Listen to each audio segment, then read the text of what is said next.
C'était un automne chaud et doré. La saison des champignons battait son plein. Maria Filipovna était une chasseuse de champignons passionnée. Chaque matin, elle prenait un arc et partait dans la forêt à la recherche de jeunes porcs. Encore des champignons. Où allez-vous les mettre, Filipovna s'écrie le voisin par-dessus la clôture. Je vais vous régaler, sourit la vieille femme. C'est bien. Je ne refuse pas les champignons blancs. Ils sont particulièrement bons frits avec de la crème aigre, dit rêveusement Raïssa. C'est d'accord, je vous apporterai des champignons frais aujourd'hui, et vous pourrez les faire frire vous-même. Merci, Filipovna, je vous en serai reconnaissante. La femme marcha longtemps dans la forêt et ne trouva pas sa clairière. Elle était la seule de tout le village à savoir où poussaient les vrais porcs. La vieille femme connaissait parfaitement la forêt, car elle y avait passé pratiquement toute son enfance. Sa grand-mère lui avait montré cet endroit lorsqu'elle était enfant. Depuis, Maria ne va plus qu'ici. Enfin, la femme trouva une clairière et commença à cueillir des champignons. Soudain, elle entendit quelqu'un gémir pitoyablement. En regardant autour d'elle, Maria vit un chiot qui était tombé dans un piège. « Mon petit, comment t'es-tu fait prendre ? Qui a tendu des pièges dans la forêt ?» se lamente la femme en essayant de libérer le chiot. « Sois patient mon bonhomme, je vais t'aider maintenant. » Au bout d'une vingtaine de minutes, Philips ne parvient pas à libérer le captif. « Allez, cours, » dit la femme. Mais le chiot ne tient pas sur ses pattes. Il tomba juste devant sa sauveuse et, la regardant, continua à gémir. « Bon, tout est clair pour toi, viens me voir, mon ami, nous allons te soigner. » Grand-mère fit asseoir le malade dans le sac à main et se dépêcha de rentrer à la maison. Elle soigna la patte douloureuse du chiot, lui fit un bandage serré et lui donna du lait à boire. « Filipovna, et les champignons ?» Raïssa entra dans la maison. « Je n'ai pas le temps de m'occuper des champignons aujourd'hui. J'ai trouvé un chiot dans la forêt. Quelqu'un a posé des pièges. Il faut que je prévienne le garde-chasse. »« Oh, mon Dieu !» dit la voisine en se serrant le cœur. « C'est un louveteau, jetez-le dehors. »« Reya, tu as perdu la tête ? On s'en fout de qui il est. Il a besoin d'aide. » Mais, comme tu le sais, la voisine est partie. Grand-mère a sorti le chiot. En une semaine, il était sur ses pattes et suivait sa maîtresse partout. Mais il n'y avait qu'un seul problème.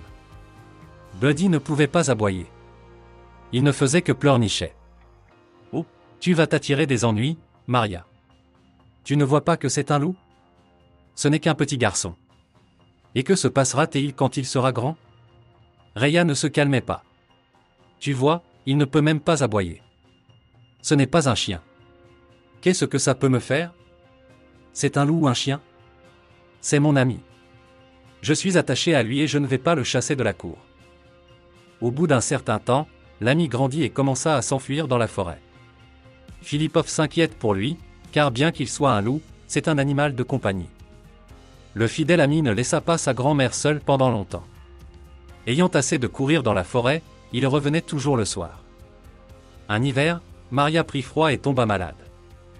L'ami gémit longtemps dans les bleus, mais la femme n'eut pas la force de le laisser sortir.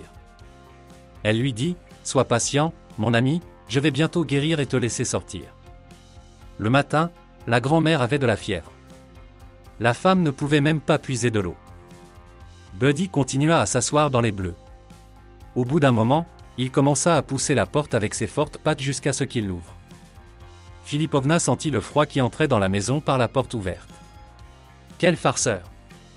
Il s'en est sorti après tout, pensa la femme. Une dizaine de minutes plus tard, un voisin inquiet entra en courant dans la maison. Et après elle, mon ami. Filipovna, êtes-vous malade ? Elle est un peu malade, et il n'y a personne pour lui donner de l'eau. Comment ça, personne ? Dis merci à ton fidèle ami.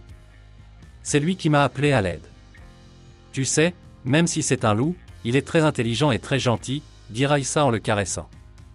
Que veux-tu dire par t'a appelé ? S'étonna la grand-mère. Il a couru vers moi, a commencé à sortir en m'appelant après lui. J'ai tout de suite compris qu'il t'était arrivé quelque chose. La voisine a préparé du thé chaud au tilleul pour Maria, lui a donné des médicaments et s'est préparée à partir. Remets-toi, je passerai demain. J'ai nourri ton ami, alors ne t'inquiète pas. Le matin, Filipovna se sentait mieux. Grand-mère sortit du lit et alla préparer le petit déjeuner. Buddy se réveilla instantanément, courut vers sa maîtresse et remua joyeusement la queue. Merci, camarade. Que ferais-je sans toi? Tu ne vas pas dans la forêt pendant longtemps. Je ne serai pas heureuse sans toi. D'accord. Buddy regarda la femme avec un regard dévoué et cligna des yeux en signe d'accord. Mes amis, qu'en pensez-vous? Écrivez dans les commentaires et n'oubliez pas de mettre un like sous la vidéo et de vous abonner à notre chaîne.